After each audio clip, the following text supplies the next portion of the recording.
Hey everybody. Again, sort of going through the requests that I had from the survey and what to cover for the rest of the semester. Um, One of them that came up commonly was, I guess, nanotechnology. Um, so what I was thinking we would cover today and probably going into Friday will be carbon nanomaterials. So just to give you a bit of an update, I'll post an announcement right after class about this. Project presentations will start next week. So you'll be assigned today to a slot, a time slot. So the groups that are going earlier will be able to submit another final version later, since I understand that maybe you're at a slight disadvantage of having to go sooner. So if there's any feedback that I give you based on your presentation, you can incorporate that and still turn in a final version. And I'll give you a couple more details too about how to make sure that everyone's credit for this is or contribution is understood um, at the time of submission. Okay, so let me make sure my chat window is open so in case there are any questions. So today I'm going to talk about carbon nanomaterials, and this sort of covers is a scope here where I'm talking about sp2 hybridized carbon sources. These are all in different ways derivatives of graphite, which is shown here in that picture. Right, graphite is a naturally occurring material. There are mines where you can dig out chunks of graphite like this. I think the first mine of graphite was found actually in the US, like in the 1500s, a long time ago, when it was beginning to be colonized. But even before that, there were sources of graphite. So on a molecular level, graphite is a sheet-like structure. So that's why we use it in pencils, because these sheets, when you rub it on a surface, it will exfoliate and leave behind graphite residue. That's also why graphite is oftentimes used as a lubricant in solid state sort of applications. So when things like oil or grease will not apply, for example, when you need something that can operate at very high temperatures or in very corrosive environments, sometimes people will use graphite as a lubricant for things that need application or that require temperatures, say of like 1,000 degrees Celsius or greater. That's because the interactions between graphite, while they're strong, you can calculate intermolecular interactions between them. The friction between them when they are sliding against each other is very, very low. It's among the lowest friction materials that we have. So anyways, I'm going to go through a little bit of the history here and also some types of applications and some of the physics behind some of these materials. So again, this starts with these people on the left who won the Nobel Prize in Chemistry in 1996. Richard Smalley, Harry Kroto, and Robert Curl. Smalley and Kroto passed away in the past couple decades, but they discovered the buckyball in the 80s, what we call the buckyball or C60. We'll go into that to start. Sumio Ujima actually a long time before that in the 70s did some of the groundwork actually for the development of C60, but didn't understand what it was, and later discovered the carbon nanotube, or at least is credited with that in about 1991 or so. And in 2005, Andrei Gaim and Konstantin Novoselov made some interesting findings with regards to graphene, which is a single layer of graphite, with regards to its physics. Oftentimes they're attributed to have discovered graphene. If you look at what their Nobel Prize was for, while they maybe popularized graphene and made an easy way to isolate graphene. What their physics Nobel Prize was for identifying some very unique physics in graphene. So we'll talk about that very briefly. And there's going to be a little bit of background there that I'll need to apply as well.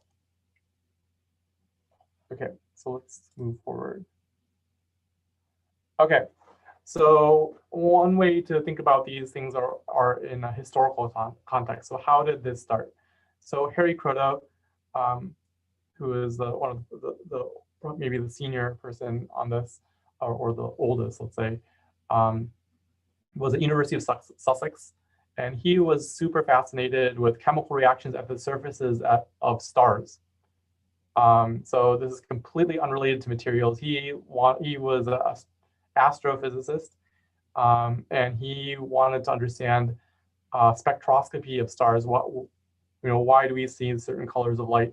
And one of the theories that they had based on like this paper that I'm showing from the 60s was that they actually form graphite vapor in certain stars and cool stars that have carbon as an element that's created through fusion within the stars. And there's a thought that they were forming graphite and this could be seen in the spectrum. But there was no way to verify this because there's no way to, these types of things did not exist on Earth, these sort of clusters of graphite. So he wanted to try to make them experimentally and see if that was true. So he didn't have a way to do this, but he had a friend at Rice University. The friend was this other person, Richard Curl, who he contacted his friend Curl, who had recruited Richard Smalley over to Rice, who was working on this technique called laser ablation, where he was trying to break up semiconductors at that point, what he was working on, to make small clusters of stuff. So he was working on traditional semiconductor materials like silicon and gallium arsenide, which are the most widely used semiconductors. So back then, this was the early days of semiconductor nanomaterials. So I told you some stuff about quantum dots. So quantum dots were discovered in the 90s, but before that, people were trying to make them for a long time. So there was a variety of techniques in universities and labs. Bell Labs was a big contributor to that at this time. But one way before the solution-based route, which is commonly used nowadays, was developed, they were using a variety of techniques, including laser ablation, where you take a laser and you zap it at a bulk piece of material, and you try to make little clusters pop off of it and collect them. So you basically pulverize it with a high power laser. Kroto contacted his friend Curl, basically asking if this guy Smalley, who's doing these unique techniques on semiconductors, would be willing to stick some graphite in there, and so he can do his experiments. So Kroto traveled over to Rice University, which is in Houston, and they started working on this for like a couple weeks, basically. So they started zapping graphite and looking at what happened, so all of this happened pretty quickly. So here's the experimental setup. So it's pretty straightforward. So basically, you can see at the left, you have an inflow of helium gas. It flows over a disk of graphite that's rotating. And there's a laser that comes in from top that causes vaporization. So you zap it with this laser. It's a pulse laser, so it'll be sort of periodically hitting the surface, and it will create whatever comes off of there will be carried out with the helium gas.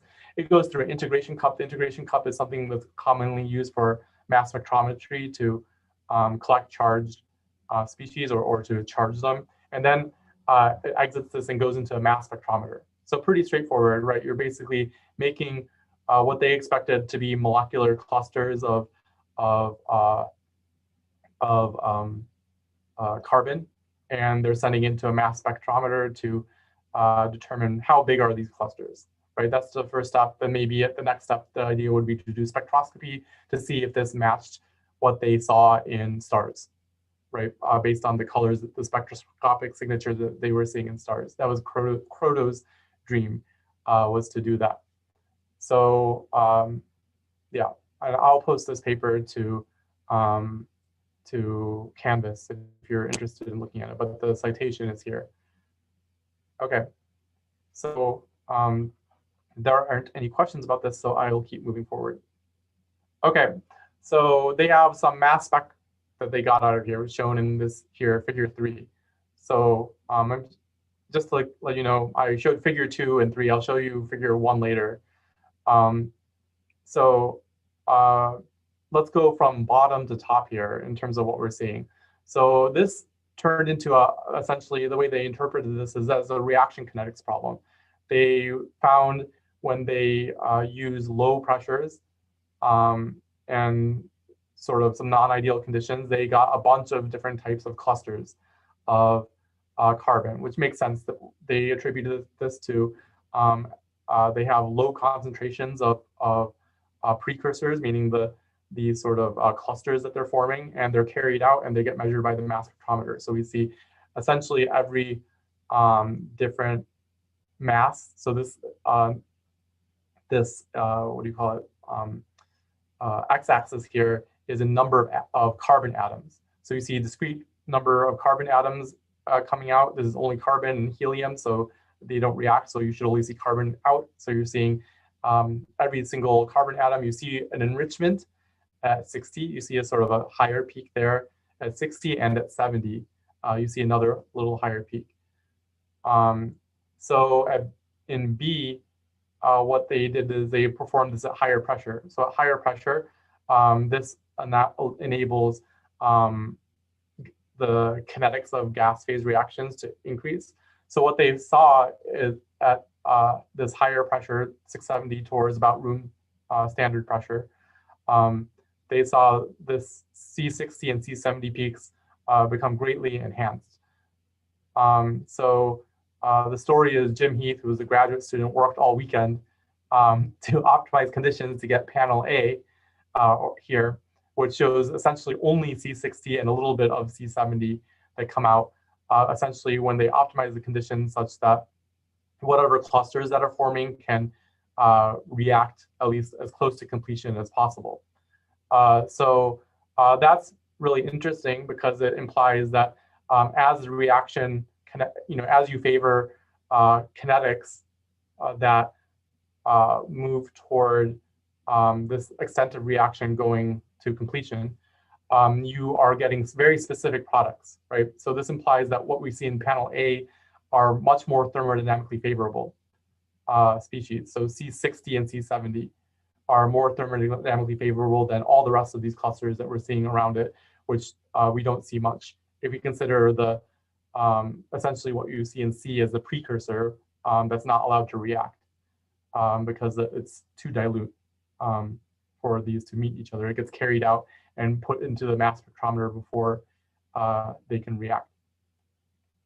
Okay, so what is this stuff, right? We have C60, which is weird. It was totally unexpected to them. They did not anticipate this. So the data implies that C60 specifically is thermodynamically stable compared to everything else. So a couple implications that you can draw from this, or conclusions that you can try to draw from this to develop a hypothesis to move forward, is that C60 is chemically inert. So if you tear off pieces of graphite, the edges should have dangling bonds, right? Which are unstable, and they want to react with something, whether that be other chemical species or something like that. So there's an expectation that these will react with each other because you have these dangling bonds or unsatisfied bonds that are at the edges.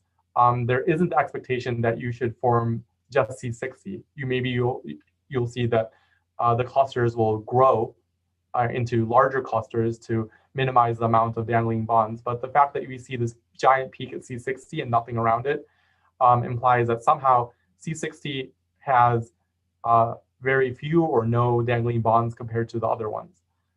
So how can that happen, right? That they had no idea other than this mass spec what can happen. The other thing is it can't be diamond. Diamond has dangling bonds, has unsatisfied bonds at the surface. So typically in nature, diamond is terminated with hydrogen, is hydrogen at the surface. There's no hydrogen in the system, so that means if it was diamond, it would have dangling bonds all over the surface, so it can't be small dangling, or it can't be small diamond particles. So Smalley started working on computer to model this. So I dug this out from these excerpts out from a biography. So this first sort of excerpt says, Smalley sat down in his computer and tried to generate a model structure for a 60-atom ball of carbon. After hours of work, he got nowhere. Frustrated, he began cutting regular hexagons out of legal paper, 1 inch on a side, and tried to make a sphere out of them. No dice, right? It didn't work. As he reached for an after midnight beer, he remembered Kroto saying that he had once built a geodesic dome for his children, and it might have contained regular pentagons as well as hexagons. So Smalley cut out a pentagon and began arranging hexagons around it, adding more pentagons and hexagons, taping the flimsy paper shapes together as he worked. Finally, halfway through, he saw that he had something. So this gets us back to figure 1 in this paper. So figure 1 is a soccer ball or a football, because Nature is a British publication. So it says a football in the United States, a soccer ball on Texas grass, which is, by the way, if you've ever been to Texas, I did my PhD work in Texas. That is a very Texas thing to say, right? To imply that Texas is very important on Texas grass. It can't be other grass, apparently. The C60 molecule featured in this letter is suggested to have the truncated icosahedral structure formed by replacing each vertex on the seams of such a ball by a carbon atom. So they named this in this paper Buckminster fullerene. That's because of this architect, Buckminster Fuller, who's pictured here, whose work was creating these geodesic dome structures, which share the same type of symmetry as this. So they named this Buckminster fullerene, and nowadays this class of material are known just as fullerenes. Yeah. Okay. So shortly after this, Sumio Ijima, who was in Arizona for a little bit, and I think now he's at Tokyo. He's had actually a few jobs. He worked at NEC Devices for a little while. I think he might have done this while he was at a company actually at NEC in Japan. But regardless, Ijima discovered multi-walled carbon nanotubes. This idea that nanotubes can actually wrap around and form a tube, or sorry, these graphite sheets, instead of forming a ball, they can form a tube under some circumstances. So he did this. He was, by his training, he was actually an electron microscopist. In fact, if you look through history, starting in the 1970s, he was probably oftentimes one of the best electron microscopists in the world who pushed the limits of what was able to be done. So in the 90s, first of all, very few institutions had electron microscopes. Not a ton of them did. Nowadays, they're quite common. But to be able to get this type of resolution in an electron microscope in 1990 or 1991 took an enormous amount of skill. I can tell you that as electron microscopist myself, that it's hard to do now with our modern equipment. I would say it's quite near impossible to have done it back then. So to be able to see it was quite astounding. So what you're seeing in this picture here, you're seeing essentially a cross section of this of these tubes, because that's what the electrons can sort of scatter. So you can see these sort of planes here that correspond to the thickness of these sheets. So you can see different types of sheets, and they're all coiled around. So carbon fiber type things have been made in similar ways, but they had not ever been identified as a crystalline material, meaning that they were thought it was not clear whether they had some atomic level structure or whether they were amorphous, meaning just disordered carbon that formed some kind of fiber or filament. So a little bit later, he formed a single wall carbon nanotube that had a diameter of about a nanometer or so. So carbon nanotubes have really interesting properties. So their properties depend on how they're folded, actually, the size of them and how they're folded. So they can be metallic or semiconducting, depending on this property. So this is useful for a lot of things. So Professor Rule, for example, in our department, uses carbon nanotubes as sensors. The fact that some of them are semiconducting, and because they're semiconducting, they can fluoresce, meaning they can emit light. And this fluorescence, because of the huge surface area of these carbon nanotubes, is highly sensitive to the environment. So Nigel, Professor Rule, takes advantage of this sensitivity to make certain types of chemical and biological sensing systems. So basically, the idea here is if you can identify these sort of N and M here, according to these direction vectors, you can sort of identify a way that this carbon nanotube is wrapped by identifying these vectors. And then this is, you can identify these by these N and M indices. So 1, 0 would be just folded over one unit in this A1 direction, whereas like a 1, 1 would be 1 in A2 and 1 in A1. So these are this is essentially a phase diagram of carbon nanotubes, depending not on their composition, but how they're folded.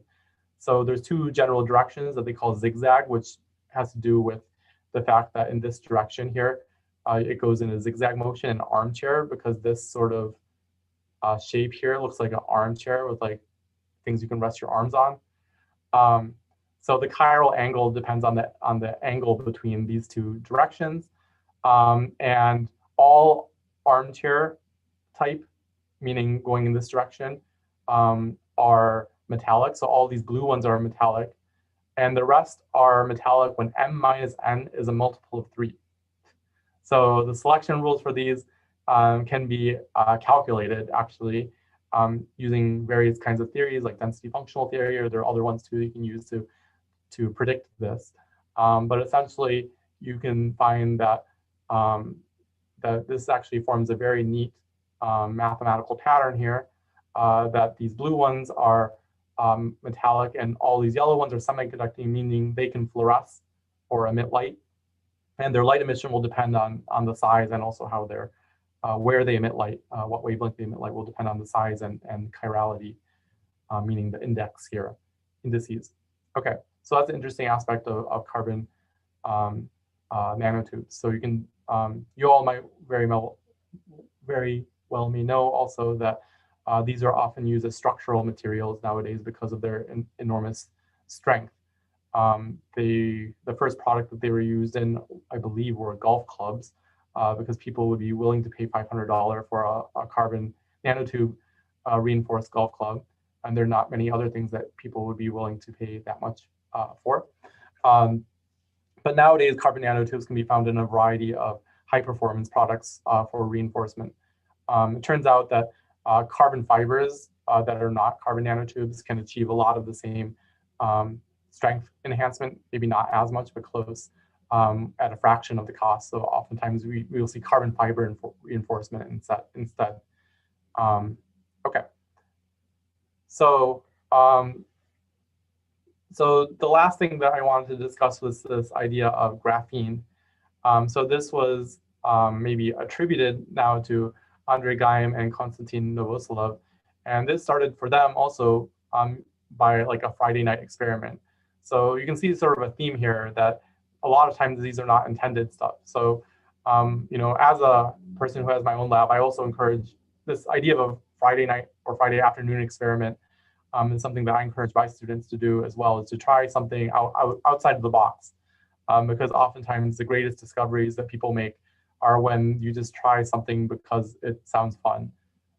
It's also a way during a 5-year grueling PhD process to have some moments of joy sometimes when things aren't working. So anyways, Geim and Novoselov decided one Friday night, you know, they're going to take graphite and they're going to try to peel it apart with Scotch tape. So this is the general method here that's illustrated here. I've done this myself before. So basically, you can take a piece of graphite. You can buy a really high quality graphite called highly oriented pyrolytic graphite called HOPG. It's commonly called. You can buy it off the internet if you want. It's not super expensive. So you can buy a piece of HOPG and take put it on a piece of Scotch tape and start folding Scotch tape around such that you get thinner and thinner layers of graphite. So you can see in sort of this bottom left panel here, they're taking a wafer, in that case a silicon wafer, and they're pressing it against one of the thinner looking areas. And you can hunt around and a few flakes will come off onto that silicon due to van der Waals interactions between the silicon substrate and the graphene. And you can identify using atomic force microscopy or even optical microscopy single layer graphene. So the reason you can use optical microscopy is because of the dielectric.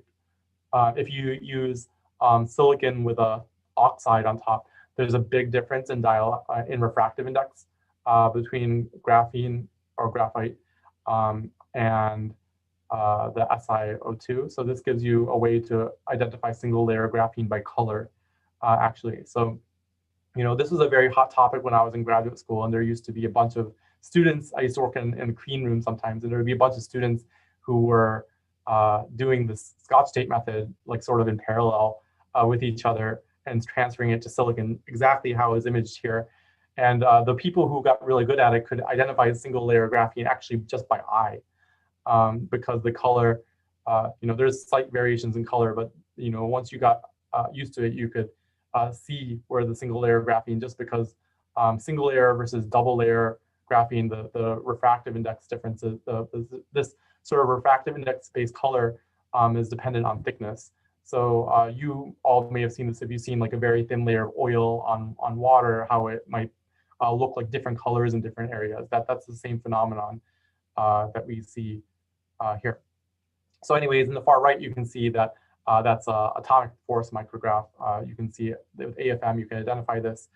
You can also look at the thickness and identify that it corresponds to a single layer thick of graphite.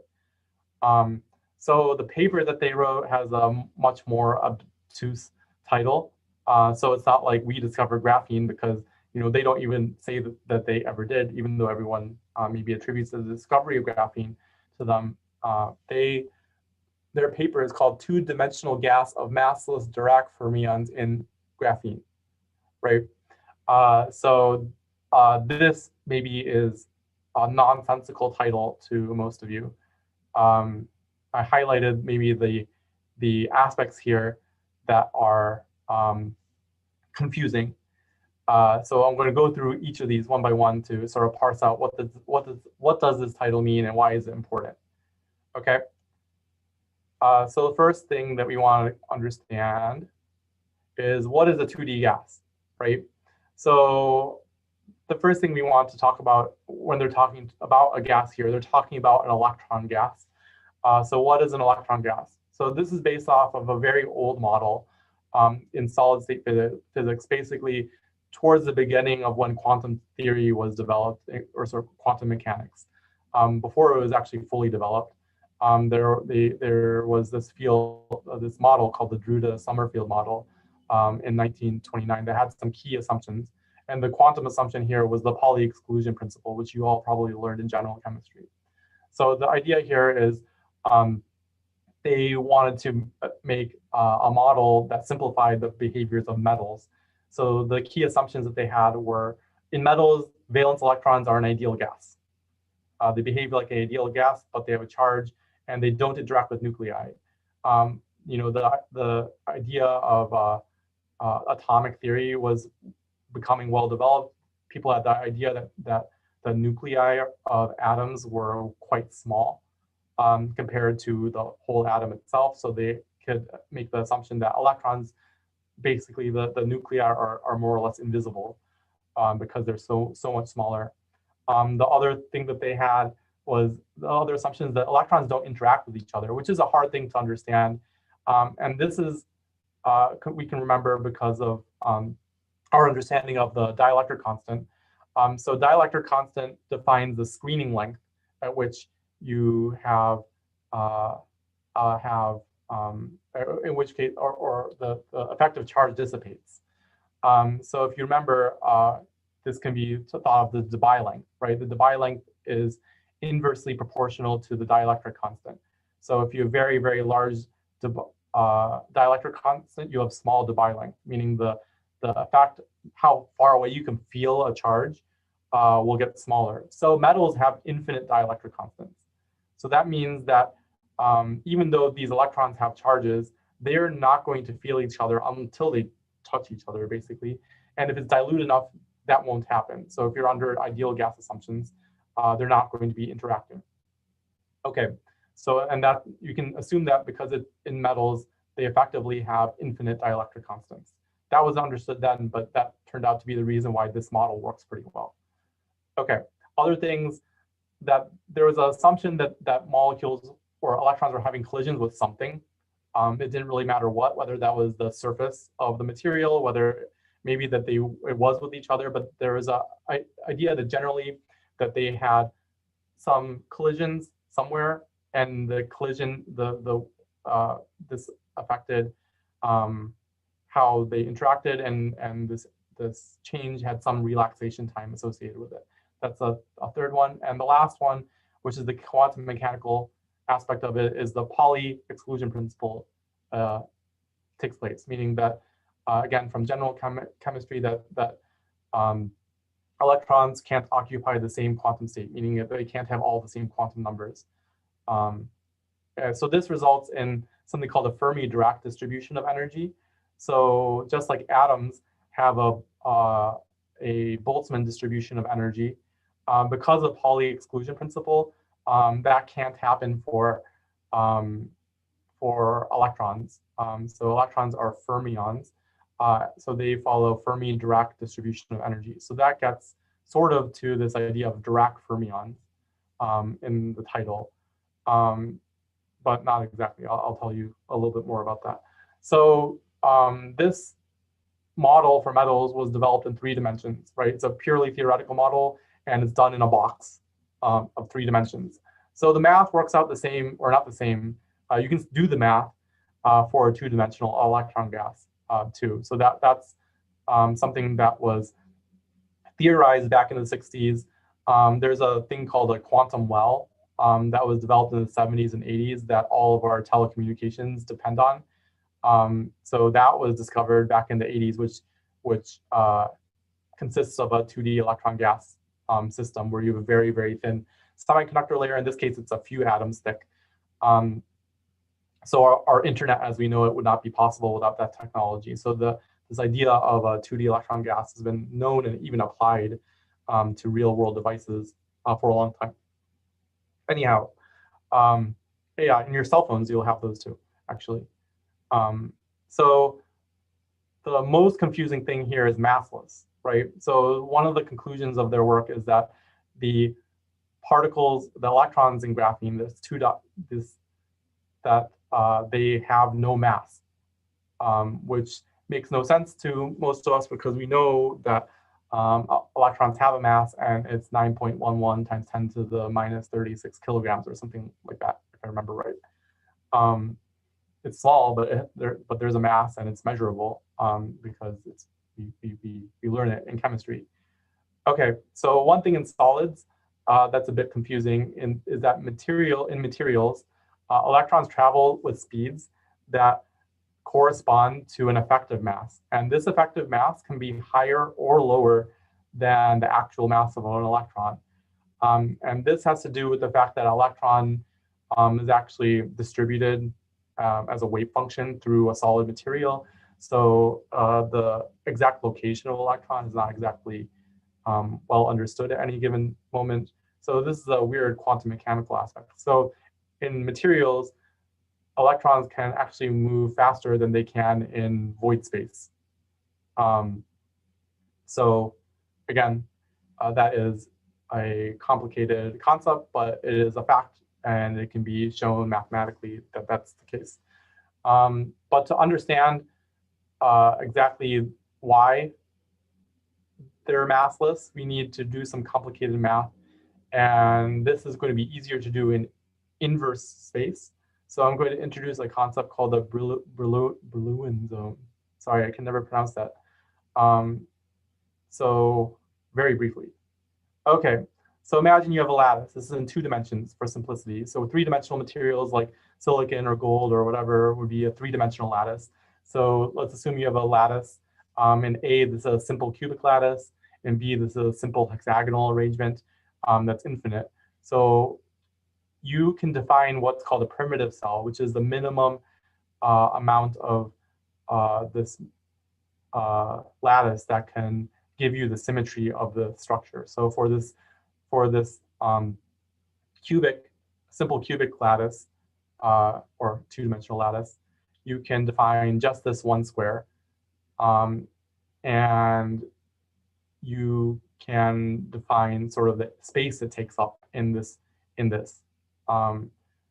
So the space is in the shaded area, and this is what's called the primitive, or the area is actually called a Voronoi cell or a Wigner-Seitz cell. So anyways, this corresponds to the Brillouin zone in inverse space. So it turns out that when we talk about waves, like quantum mechanical waves or any type of oscillating signal, it's much easier to process this in an inverse space way. So for those of you, many of you are taking or have taken process control. So this is the same reason why you use Laplace transforms. In process control, so S, the parameter that you use, there is an inverse time. And it makes all these complicated differential equations quite straightforward to manipulate. So that's why you use Laplace transforms.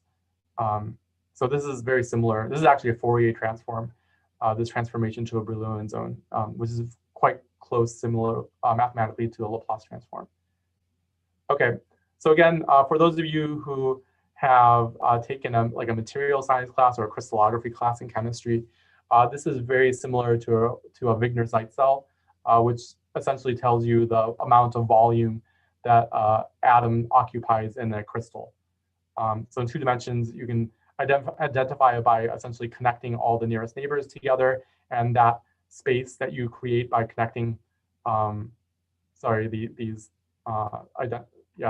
doing this sort of transformation here, gives you that.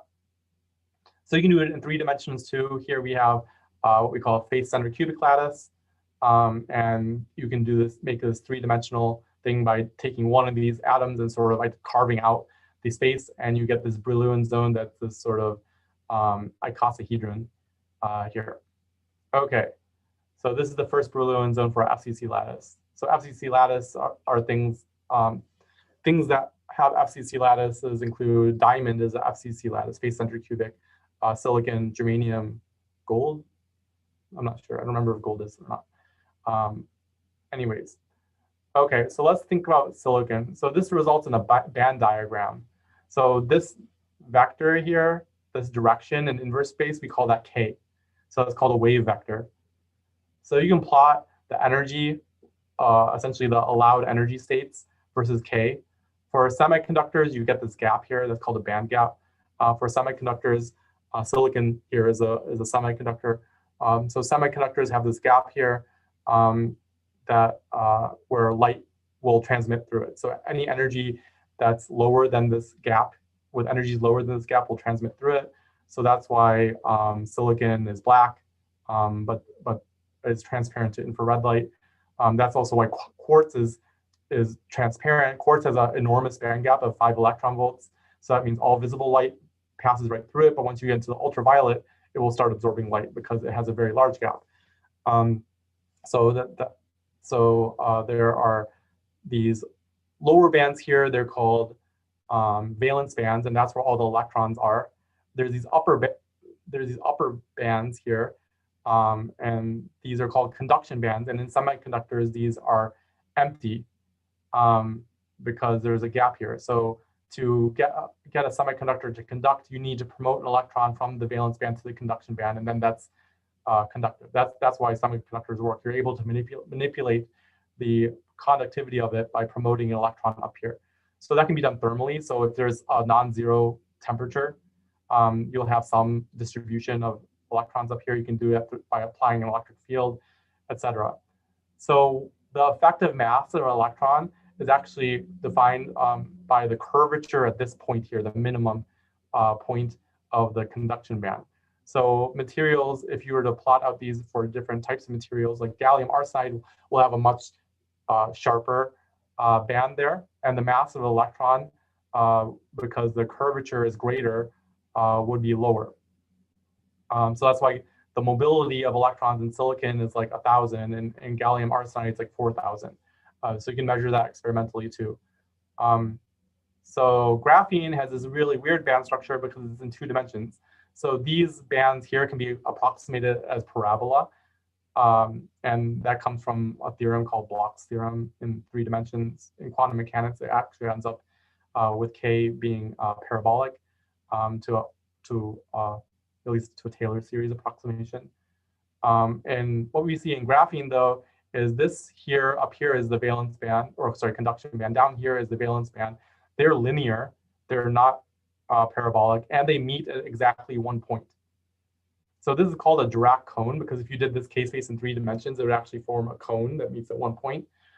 So that's this idea of a Dirac fermion.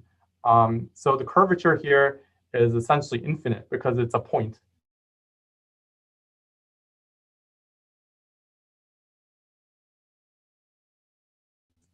And that's why we say they're massless. So by theory, they're actually massless. And what you see in graphene is the mobility is really high. So if you look at silicon, the mobility of electrons is 1,400 centimeters squared per volt second. So just if you remember, mobility is related in a way to diffusivity.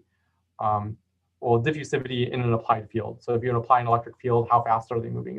It's related to the velocity, drift velocity of something. Germanium is higher than that. Gallium arsenide is quite high, close to 10,000. But graphene is even higher. People have measured even higher ones at low temperature. It turns out most of the reduction in this actually happens to do with the fact that we're putting graphene on a surface, and that surface scatters electrons that are moving. In this case, silicon dioxide, the measurement is done on. So that limits the speed, actually, of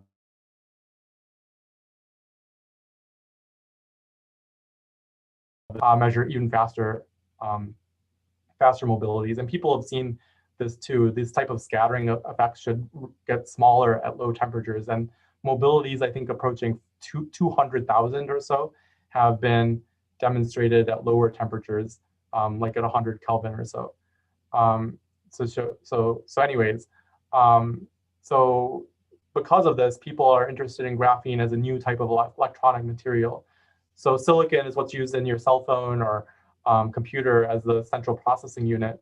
And how fast your computer works is limited by a couple of things, one of which being how fast can transistors in there turn on and off, right? You have 2 billion little transistors that are in your computer chip.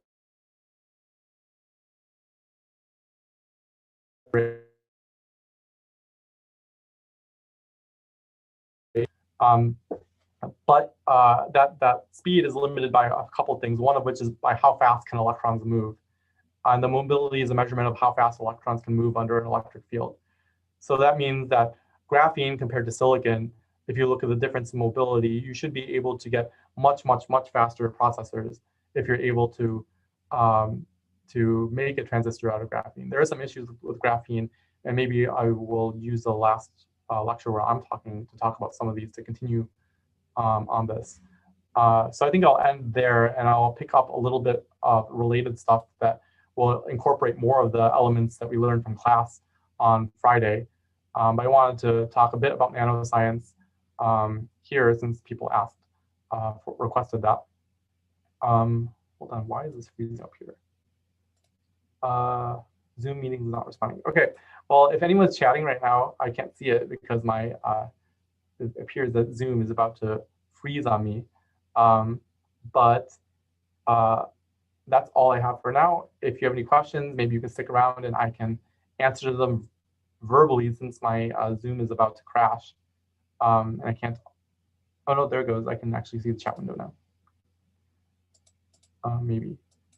Well, anyways, yeah, you're all free to go, and feel free to ask any questions. Like I said, I will stick around for a bit.